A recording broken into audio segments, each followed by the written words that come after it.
Retirement के बाद एक बुजुर्ग व्यक्ति अपनी पत्नी के साथ रहता था, जबकि उसके 3 बेटे होते हैं, एक दिल्ली, एक हैदराबाद, तो तीसरा बेटा रहता था दुबई में।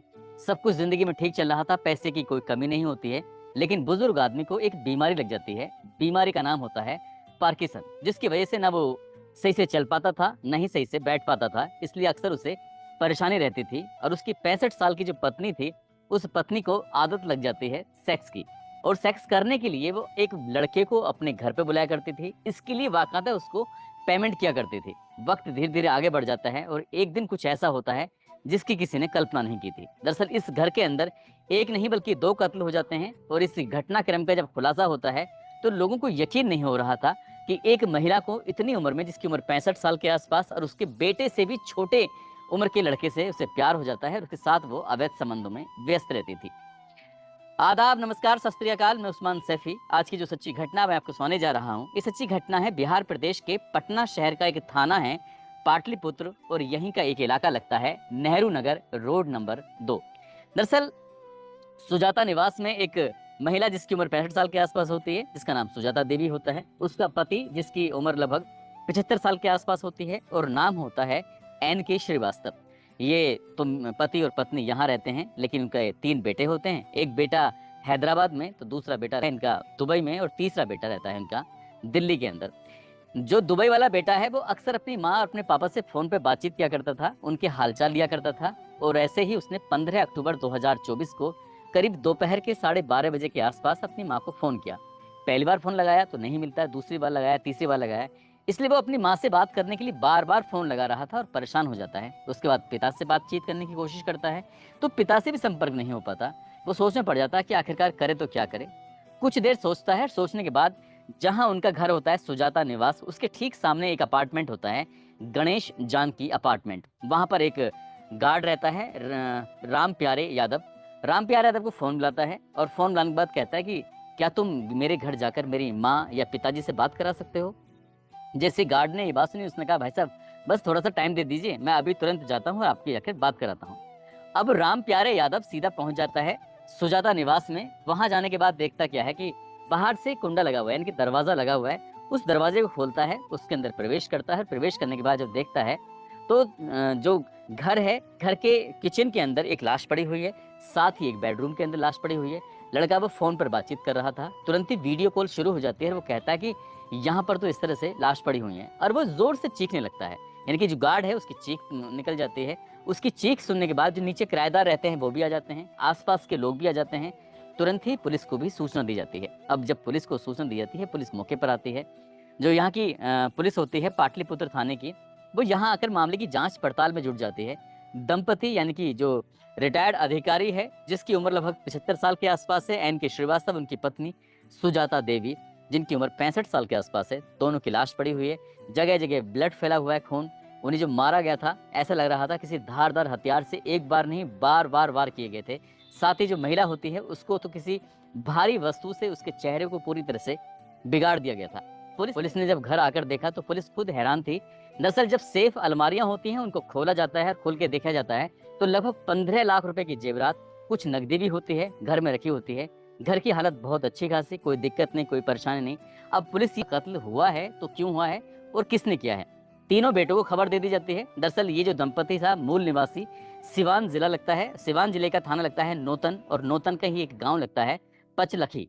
पचलखी रहने वाले होते हैं। उनके गांव के लोगों को भी सूचना दे दी जाती है। सबके सब लोग आते हैं, आसपास के लोगों से भी जांच पड़ताल की जाती है, पूछताछ की जाती है, लेकिन किसी ने कुछ देखा ही नहीं था। अब पुलिस ने आसपास के जो CCTV कैमरे थे उनको देखना शुरू किया, लेकिन कहीं कोई CCTV कैमरा ऐसा मिला ही नहीं जिसके आधार पर ये कह सकें कि आखिरकार कातिल कौन था, कत्ल क्यों हुआ। इनकी जो CDR होती है उसको निकलवाया जाता है, ये पड़ताल करने के लिए, देखने के लिए कि आखिरकार इनका किसी से कोई मामला तो नहीं है, कोई दुश्मनी तो नहीं है। जब बच्चे भी आ जाते हैं, बच्चों से ही पूछताछ की जाती है, लेकिन कोई भी पुलिस को ऐसा एंगल नहीं मिल रहा था। 15 अक्टूबर की सुबह के वक्त आसपास ये घटना हुई थी। दोपहर में पता चल जाती है पुलिस को, और पुलिस लगातार कोशिश कर रही थी। SSP ने कई टीमें बना दी, फोरेंसिक टीम यहाँ पर आकर एक एक चीज़ को उठाती है, देखती है, लेकिन कुछ सफलता मिल नहीं पाती। आखिरकार पुलिस को एक व्यक्ति आता है, आकर कहता है कि लगभग 11 सेकंड की एक CCTV फुटेज है, हो सकता है कि आपको यहाँ से कुछ मिल सके। अब पुलिस ने जो 11 सेकंड की रिकॉर्डिंग देखी तो उसमें पता चलता है कि एक व्यक्ति है जो कि इन्हीं के घर की तरफ से आ रहा है, बाइक पर बैठा हुआ है, और जो उसके कपड़े थे, कपड़ों की तो पहचान हो रही थी वो किस कलर के हैं, लेकिन वो कौन है इसकी पहचान नहीं हो रही थी। पुलिस के पास इसके अलावा कोई रास्ता नहीं था, और ये बिल्कुल पूरी तरह से कह सकते हैं कि अंधा कत्ल था। ये जो डबल मर्डर है, इस डबल मर्डर का कातिल कौन है, पूरा शहर यानी कि पूरा पटना शहर इस बात की जानने की फिराक में जुट जाता है। रिश्तेदार, उनके बेटे, जो तीनों बेटे होते हैं, दिल्ली वाला, हैदराबाद वाला और साथ ही दुबई वाला। अब इस मामले में पुलिस उस 11 सेकंड की रिकॉर्डिंग के आधार पर जो आसपास के जो मेन मुख्य रास्ते थे, उन रास्तों पर लगे हुए सीसीटीवी कैमरों को देखा जाता है, तो पता चलता है कि एक व्यक्ति जो बाइक पर निकला है, उसकी जो शर्ट की कलर था, उस शर्ट के कलर के हिसाब से उस बाइक सवार को पहचानने की कोशिश की जाती है। तो पता चलता है कि उस बाइक सवार का नाम होता है अमित कुमार उर्फ टिंकू, जो कि राजीव नगर के रोड नंबर 27 पर वो रहता है, और नेहरू नगर में उसकी परचून यानी कि किराना का स्टोर होता है। जब आसपास के लोगों ने कहा ये तो अमित है, अमित उर्फ टिंकू है, तो पुलिस इसके पास जाती है, क्योंकि अब एक ही एकमात्र प्राइम सस्पेक्ट था। पुलिस ने हालांकि कई लोगों की हिरासत में लिया था, और वहां से कोई पुलिस को सफलता मिल नहीं पा रही थी। पुलिस इससे पूछताछ करने लगती है, और पुलिस ने अंधेरे में तीर चलाया, और अंधेरे में कुछ इस तरह से तीर चलाया कि हमारे पास तुम्हारी रिकॉर्डिंग है, हमने तुम्हारी रिकॉर्डिंग देखी है, और उसमें हमें कुछ अहम सबूत लगे हैं। शुरुआत में वो इधर उधर की बातें बताने लगा, लेकिन पुलिस ने जब सख्ती से उससे पूछताछ किया तो उसने चौंकाने वाली बात बताई। दरअसल वो कहता है कि मेरी अक्सर आंटी से बात होती थी। उस लड़के की जो उम्र होती है लगभग 31 साल के आसपास होती है, और आंटी की जो उम्र थी वो लगभग 65 साल के आसपास थी। आंटी के 3 बेटे होते हैं, तीनों बाहर रहते हैं, पति साथ रहता है, लेकिन पति को पार्किंसन नाम की एक बीमारी होती है, जिसकी वजह से वो ठीक से चल नहीं पाता, जिसकी वजह से वो अक्सर आराम ही करते रहते हैं। अब इस लड़के को 15 अक्टूबर 2024 की सुबह लगभग 7:30 बजे के आसपास इस बुजुर्ग महिला ने फोन किया कि तुम्हें घर आना है, तुमसे कुछ बात करनी है। जैसे इसके पास फोन पहुंचता है, कि ये फोन पहली बार नहीं बल्कि अक्सर इसके पास फोन पहुंच जाता है। दरअसल ये लड़का जो होता है मूल निवासी नालंदा जिले का हिल्सा एक इलाका लगता है, वहां का रहने वाला होता है। 3 साल पहले ये यहाँ पर परचून की दुकान करने के लिए आया था, और 3 साल पहले ही सुजाता देवी से इसकी जानकारी हो गई थी। ऐसा पहली बार नहीं था, ऐसा अक्सर होता था। वो घर आता था, और घर आने के बाद जो भी बुजुर्गों की मदद करता था, बच्चे की तरह इसी तरह से मदद करके निकल जाया करता था। उसने ये बात बताने की कोशिश की, लेकिन पुलिस ने उससे कहा कि हमें आगे की जानकारी लेनी है, दरअसल आगे की क्या बात है क्या नहीं। फिर जब उसने खुलना शुरू किया है, तो खुल के उसने बताना शुरू कर दिया। दरअसल उसका कहना ये था कि मैं जब भी आता था, मुझे किसी न कोई मदद मिल जाया करती थी, पैसे मिल जाया करते थे, और उस पैसे के बदले में उस महिला के साथ उसके अवैध संबंध बनाने होते थे। 15 अक्टूबर 2024 को जब उस महिला ने बुलाया, तो लगभग 10:30 बजे के आसपास घर के अंदर प्रवेश करता है, और घर के अंदर प्रवेश करने के बाद उस महिला के साथ वो अवैध संबंध बना रहा था, और घर के उस कमरे से कुछ अजीब तरह की आवाज़ें आ रही थी, और इन आवाज़ों को जो रिटायर्ड अधिकारी होता है उसने सुन लिया। उसने हिम्मत जुटाई, वो किसी तरकीब से खड़ा होता है। खड़ा होने के बाद वो उस दरवाजे की तरफ जाता है, और झांक कर जब देख रहा था तो अपनी ही पत्नी को उस लड़के के साथ आपत्तिजनक स्थिति में देख लेता है। और इतना देखने के बाद वो जितनी जोर से चीख सकता था, चिल्ला सकता था, उतनी जोर से चीखता है, चिल्लाता है, ताकि इस शोर को सुनने के बाद आसपास के लोग भी आ जाएं। मगर ये पहली बार नहीं था। पति और पत्नी किसी न किसी बात को लेकर अक्सर घर में झगड़ा करते रहते थे, और उनकी चीखने चिल्लाने की आवाजें अक्सर लोगों के पास तक जाया करती थी। और क्योंकि रोज रोज के झगड़े होते थे, तो इसलिए उन लोगों ने उस शोर को, उस चीख को किसी भी तरीके से गंभीरता से नहीं लिया, और मामूली रूप से लिया। उस लड़के यानी कि अमित उर्फ टिंकू को लगता है कि अब कहीं ना कहीं ये बात खुल जाएगी, लोगों को पता चलेगी, तो फिर बवाल हो जाएगा।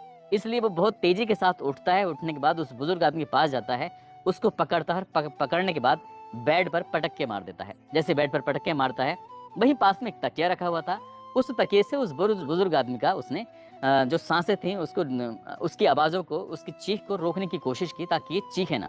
इससे पहले कि वो कुछ और कर पाता, जो सुजाता देवी होती है, उस बुजुर्ग आदमी, उस रिटायर्ड अधिकारी की पत्नी होती है, वो रसोई में जाती है। रसोई से जाकर एक चाकू लाती है, और चाकू लाने के बाद अपने ही पति के सीने में एक के बाद एक कई वार करती रहती है। जब तक या उसका पति मर नहीं, तब तक वो ऐसे ही वार करती रहती है। वार करने के बाद वो इस अपने दोस्त, जो इसका दोस्त होता है अमित कुमार वो टिंकू से कहते हैं कि जो रोज रोज की समस्या है वो पूरी तरह से खत्म हो चुकी है, तुम्हें परेशान होने की जरूरत नहीं है, कोई ना कोई रास्ता निकालते हैं, और रास्ता निकल आएगा, सब कुछ ठीक हो जाएगा। इतना कहने के बाद उसके सीने में जो खंजर घोंपा गया था उसको बाहर निकालती है। बाहर निकालने के बाद सीधा रसोई में जाती है। रसोई में जाने के बाद उस खंजर को वो पानी से धो रही थी, साफ कर रही थी। उसके जो हाथ थे, उन हाथों को भी वो धोने की कोशिश कर रही थी। चाकू बिल्कुल बराबर में रखा हुआ था।